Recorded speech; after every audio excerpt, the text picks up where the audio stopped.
2002 жылы Гуджаратта толкундоолор болгондон бери 21 жыл өттү. BBC-нин документалдык тасмасында окуяларга баа берилип, анда азыркы премьер-министр Нарендра Моди кандай роль ойногону иликтенди.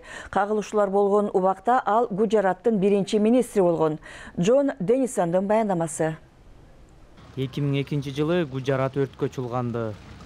Азыркы Индиядагы эң кандуу диний араздашуулардын бири болуп калган ал окуяда кеминде 1000 киши каза таап, көбү мусулмандар болгон. Йоркширде жашаган Имран Дауд ал жакка туугандарын көргөнү барган. Анын 2 таекеси жана кошунасы Мухаммед өлтүрүлгөн. Мен бычакталдым. Таекелериме эмне болгонун билбейм. Бул окуялар кечээ болгондой эле эсимде. Бирок арадан 20 жыл өттү.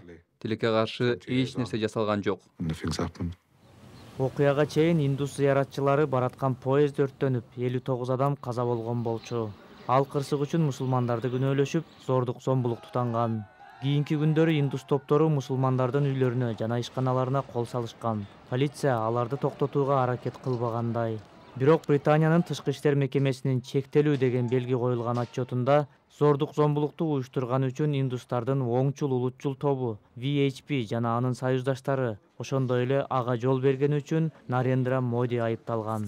Ошол кезде Моди ал аймактын башкы министри болчу. Ал азыр Индиянын премьер-министри.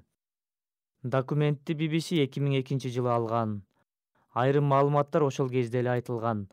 Бирок ал азыр толугу менен жарыяланып жатат. VHP жана анын союздаштары мамлекеттик бийлик тарабынан жазалоо болорун билсе, мынчалык көп зыян келтире алмак эмес. Буга Нарендра Моди түздөн-түз жоопту. Отчетто Моди мырза полицияга зордук зомбулукту токтотпоого буйрук берген деген дооматтар дагы бар. Ишенимдүү булактар бизге Нарендра Моди 27 февралда полициянын улук офицерлери менен жолугуп, аларга тополонго кийлигишпөөгө буйрук берген деп билдирди. Полициянын өкүлдөрү анда жолугушуу болгонун четке кагууда. Бул мурдагы жогорку даражалуу дипломат ошол ишти иликтегендердин бири. Ал окуя тууралуу биринчи жолу айтып берүүдө. Дипломат белгисиз бойдон калууну суранды. Анын сөздөрүн актер сүйлөп жатат. Ишенимдүү маалыматтар келип жатты. Ал полицияга кийлигишпөө боюнча атайын тапшырма берген. Биз менен сүйлөшкөн полиция кызматкери муну четке кагып келди. Ошондуктан анын түздөн-түз ролу кандай болгону тууралуу маалыматтар карама-каршылыктуу болду. Бирок бир нерсе анык болчу.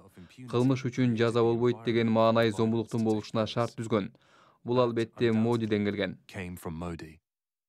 Нарендра Моди мусулмандарды бутага алууга уруксат берген же үндөгөн деген айыптоолорду ар дайым четке кагып келет. 2012 жылы кылмыштуу кутумду иликтеген тергөө аны актаган. Өткөн жылы Индиянын жогорку соту актоо чечимин күчүндө калтырды. Йоркширдеги Даудтун туугандарынын өлүмү үчүн эч ким жоопко тартылган эмес. Мен дали абдан ачууланам. Капа болом. Ал жакта адилеттүүлүк жоктой сезилет. Документалдык тасманы даярдаган BBC-нин кабарчылары Индия элчилигине комментарий сурап кайрылган, бирок жооп алган эмес.